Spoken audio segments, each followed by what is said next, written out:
My next guest, Jaylinn and Aaron's love story is probably relatable to a lot of you. They were coworkers who fell in love. Mixing work and love can be difficult, though. Jaylinn says rumors circulating about Aaron led to cheating, pregnancy, and even drug use, which is really hard. Now, they are here to both unlock each other's phones to prove their innocence and love for each other. So, without further ado, let's go ahead and meet my first guest, Jaylinn. Jaylinn, come on out. Hi. How you doing? I'm good. Can I have a hug? Yeah. You look super cute. Thanks. Okay, I love you. So, thank you for being here. Tell me, how did you meet Aaron? Well, we actually met back in 2019 when I was working with him at McDonald's. I was a manager, so I kind of look at your little overseen photo. him. Yeah. We went out on multiple dates and officially said that we were going to be together pretty fast, actually. It was like June of 2019, so it was fast love. It was like a month after meeting. Because y'all are young. You're 22? Yeah, I'm 22. Yeah, so this is young fast love. Yeah. I understand that We now. met Okay. like right after I turned 19, so Got it. I was still very young. So you met, you fell in love, and now what's going on with you two?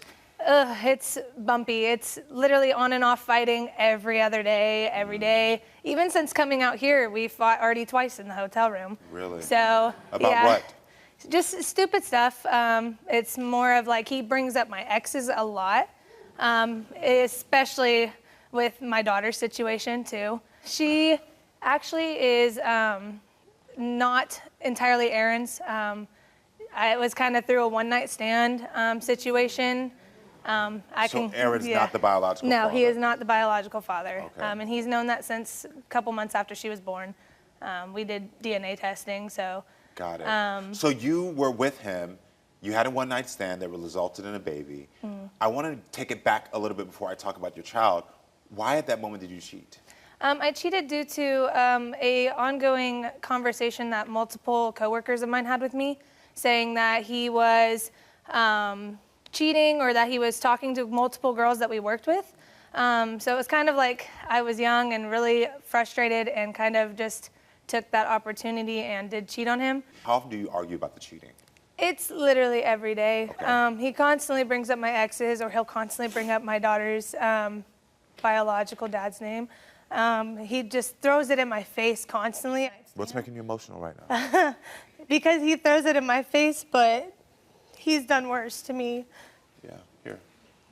Like he cheated on me 4 times compared to my one, and they were all with women that treated me like a friend. Oh, wow. They would actually be my friend on the side and still go and sleep with him in the end. It was horrible. So the one man you cheated on Aaron with was the only man you cheated on? Yeah, and it was literally one time. Yeah. So I want to ask you this, because hearing the physical abuse, hearing the multiple cheating, hearing the mistrust, do you want this relationship with Aaron to work? Yes, for my daughter's sake. And I really do love him, and I believe he can be a good person. It's just... Hold on, we'll take a moment. So you want it to work not for you. You want the relationship to work for your daughter. I kind of want it for both. It's just mainly for my daughter's sake. Because as a kid, I grew up in a very toxic family relationship. So, especially with my parents themselves, so... Makes sense. All right, everyone, let's meet Aaron. Give it up for him.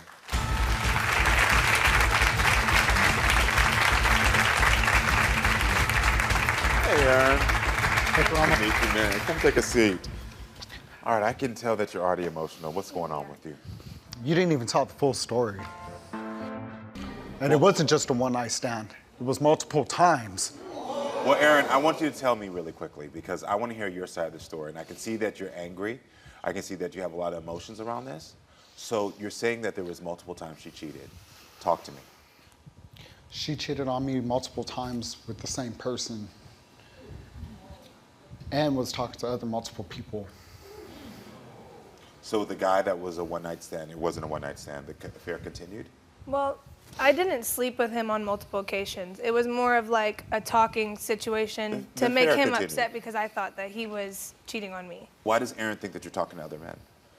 He's constantly thought about it because of what he did find before. I did have a Snapchat that he did not know about that had multiple guys on it. I wasn't actually cheating on him with them. A lot of them just flirted with me, and it kind of made me feel a little bit better because he was putting me down so much during that time. Calling me names, they hurt me a lot. They make me feel like I'm like a piece of crap. So. So Aaron, because we're hearing about emotional and physical abuse, but I kind of want to take a step back with you before I get into that, because I do want to talk about that. Is how did you find out that she was cheating? And then when you found that out, how did it make you feel? When I found out she was cheating, I went through her phone one night. I just had a feeling that she was talking to other people. And every time I get a gut feeling, it's always right. But even though you went through my phone, you still decided to do the stupid thing and relapse on drugs that same night with your friend. How do you expect me to feel when you sat there, cheated on me, when I thought the person that was going to be loyal, faithful, turned around and cheated on me, listening to rumors from people that we worked with? Aaron, you cheated as well, correct? Yes, I did. So when did your cheating start? After I found out she cheated on me. Okay, so it was sort of a tit for tat thing. Yeah. But then you continued on because I heard that you cheated 4 times? Yeah. Physically and emotionally? Yeah. Okay. One of which was in my bed while I was at work. So why do you laugh at that? Why do you laugh at that? And I was at least 6 months pregnant at this time. So the girl knew me, knew I was pregnant, knew we had been together for a while. And the person that she cheated on me with was supposed to be my friend too. But Aaron, I have a question for you. I asked you directly. She said you cheated on her in her own bed and you laughed. Why? Why? Because tit for tat, an eye for an eye. So now you all came here so that you can unlock each other's phones because you wanted answers. Aaron, if we find something on Jaylinn's phone, what does that mean for your relationship? I don't know. And Jaylinn, for you, if we find something on Aaron's phone, what do you think? I just want to hope that he'll explain to me what happened or why he did it instead of turning it straight into an argument like we always do. Got it. Jaylinn, you wanted me to unlock Aaron's phone so that you can figure out what's going on with him, correct? Yeah. And so we did that. I had my investigators unlock your phone, and I think this proof will be the first step for you all to understand your trust issues, will be the first step in understanding how you all are navigating in a relationship, because I can already see some stuff, but this will give us more information.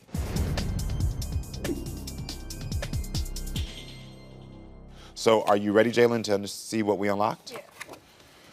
All right, so our investigators, like I said, went through Aaron's complete phone. We scoured it, we went through everything, and there was nothing found on Aaron's phone. You had no interactions with any other women.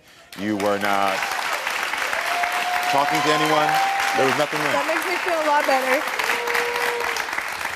Why does that make you feel better? Because honestly, I'm worried about some of the people that he, his friends, interacts with, like, especially friends on Facebook. Facebook seems to be a really bad spot because it's a lot of girls that... I told you that I wasn't cheating. Mm-hmm. But you know I don't trust your friends, especially the girlfriends that you have, because a lot of them have flirted with you in the past with me Any around. female that you see talking to me, you get jealous of. But you do the same thing when it comes to guys.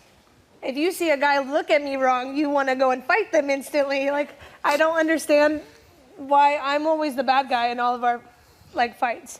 I'm always the one that gets attacked. I'm always the one that did something wrong, all because of the one situation. But look who's my daughter's dad. Look who's around her and actually wants to be her father figure. Seeing, like, every day I have to look at my daughter and see that she don't look like me. Jaylinn, you're here as well because Aaron wants you to unlock your phone, correct? Yeah. So let's go through this. So this is a first. We were unable to unlock your phone, Jaylinn, because it was taken apart into pieces. My Unlock the Phone investigators told me, and the producers told me that you wanted us to replace the motherboard in your phone, correct? Yeah. But if we replaced the motherboard in your phone, then we would no longer have any information in your phone, because that's the main hardware that we use to find all the information. Yeah. So why would you want us to replace the thing that would give us the information? And also, why was your phone taken apart? And I'm not accusing. I really want to know right now. No, why my would your phone got broken a couple weeks ago due to a fight that we had. It got kind of tossed out of my hand, shattered, and then my daughter got a hold of it and actually cracked it on the corner screen where the LCD is. Yeah. So it completely destroyed the phone. It got stuck in airplane mode. But as the you screen know, was unable to my use. producers did say that we would fix those things. Yeah. But even with fixing the things, the phone was still taken apart and not brought back. See, I don't understand that because I specifically brought all the pieces back to get it fixed because I do know how to fix it myself. I just didn't have the one part needed to fix it. Okay. Listen, the only reason I'm saying this is because we don't have any answers for you. I don't have any proof to give you to say if there's been cheating or infidelity. So the only thing we have right now is her word. You have to acknowledge that asking for a motherboard to be replaced with somebody who already has trust issues can seem fishy. Can you acknowledge that? Yeah, I can acknowledge that. Great. And that's the thing. And so I'm looking at you two, and I asked you both very specific questions. I asked you, why do you want to be in this relationship? And you said, for your daughter. I asked you, why are you here? And you said, for my daughter, because my daughter, I want her to be in a relationship. Neither of you said you want to be here for each other. I want you to take a moment to process that. Neither of you said you want to be there for each other. You're both trying to provide your daughter a life that you're hoping is going to be perfect, it's going to be magical, that's going to allow her to feel like she's being supported. But the problem is that decision, because it's based on codependency, because that's what's happening here. You're codependent on each other, even though it's toxic, even though there's emotional and physical abuse. There's a codependency here that's keeping you all together, but it's not healthy enough for you to stay together to think that you're going to give your child a better life. So then the question is, how do you get better? And I don't think either of you know how to get better. The first thing for you, and I will say this clearly, is that yes, there is trust issues that happen, but I don't believe that your actions are helping it. I truly don't. Even here from just saying the motherboard, you're not saying, listen, I want to be transparent. I want to learn how to communicate. All you're doing is defense. And when you're in defense mode in a relationship, you're never going to be able to heal. Because all you're doing is saying, no, I'm fine. Don't make me a victim. And I understand why you're in defense mode. You're constantly protecting yourself. Yeah. Are you tired of protecting yourself? I really am. Honestly. It's happened since I was younger. I've always had to take a step back and try and find a way to protect myself, and now I feel like I'm trying to find a way to protect me and my daughter. And your daughter. I know that. I know that. And it hurts. Because I shouldn't have to be the one to do that. He should either have to be the bigger person and try and figure out a way, another method of not fighting, But I have to tell you talking this. about it. But He just instantly goes to fighting. But I'm going to tell you something right now, is that unfortunately, I do believe you're a great father, and I do believe you have the intentions, and you even said it. You're intimidated by the potential she sees in you. You're intimidated by the fact that she wants you to be better, that she wants these things. You said these are your words. You said it makes you feel like you're being stifled. You can't be yourself. You don't have the tools, and I'm sorry. And so what's happening is that you're in a relationship, and you're trying your hardest right now. I can see it even in your eyes right now. You are trying your hardest to become a man, right? Yeah. I can see it. You want to be a better father. But I think you can't use your daughter and you can't use this relationship to be the catalyst for you to be better. You actually have to do that work on your own. And that's the first step you got to take. That's what I try to tell him. Are you scared to take that step on your own? Why?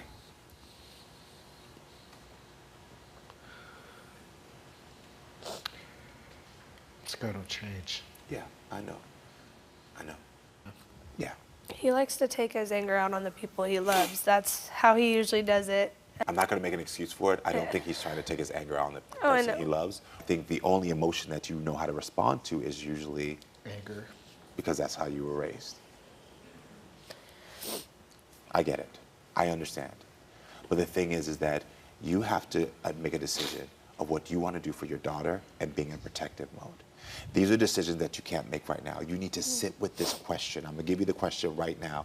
Do I deserve to continue to be in protective mode for myself and for my daughter? And the question you need to ask yourself is, am I strong enough to try to figure out how to change on my own? So you two have work to do separately. I'm not telling you to break up. What I'm saying is that you have to acknowledge you have to do work separately. And if you can't do the work separately for yourselves, you both love that little girl, do it for her. Will you make that commitment? Yes, I can. Hold on, where are you going? I'll tell you where you're going.